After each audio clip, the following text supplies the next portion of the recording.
আসসালামু আলাইকুম ওয়া রাহমাতুল্লাহি ওয়া বারাকাতুহু। আলহামদুলিল্লাহ ওয়াসসালাতু ওয়াসসালামু আলা রাসূলিল্লাহ।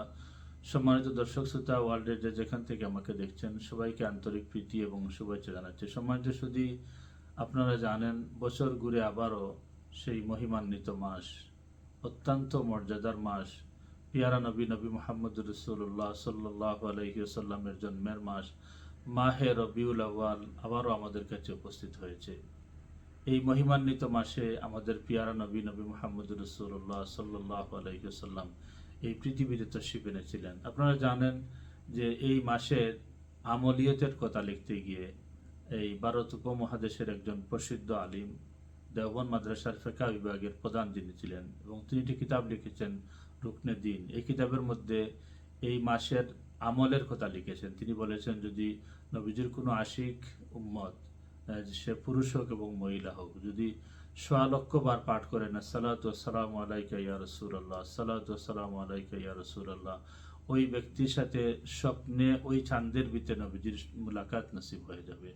এবং যে ব্যক্তি নবীজিকে স্বপ্নে দেখবে, নবীজি বলেছেন, মান রানি ফিল মানাম ফাকাদ রানি ফাইন্না শায়তান লা ইয়াতামাসসালু বি, যে আমাকে স্বপ্নে দেখেছে নিশ্চয় আমাকেই দেখেছে, কারণ শয়তান কোনোদিন আমার রূপ ধারণ করতে পারে না।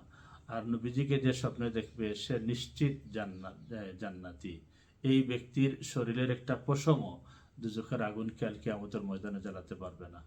সুতরাং সম্মানিত সুধী, সবাইকে আমি অনুরোধ করব, এই সুবর্ণ সুযোগটি আমরা কেউ যাতে না হারাই। আমরা আমাদের ঘরে আমাদের ছেলে মেয়ে সবাই মিলে আমরা যেন পড়ি আসসালাতু ওয়াসসালামু আলাইকা ইয়া রাসূলুল্লাহ, আসসালাতু ওয়াসসালামু আলাইকা ইয়া রাসূলুল্লাহ।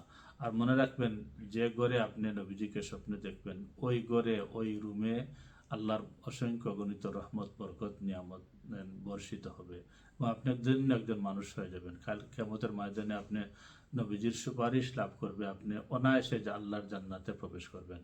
আল্লাহ পাক সবাইকে এই আমলটুকু করার তৌফিক দান করুন, আমিন। ওয়া আখিরু দাওয়ানা আলহামদুলিল্লাহি রাব্বিল আলামিন। আসসালামু আলাইকুম ওয়া রাহমাতুল্লাহি ওয়া বারাকাতুহু।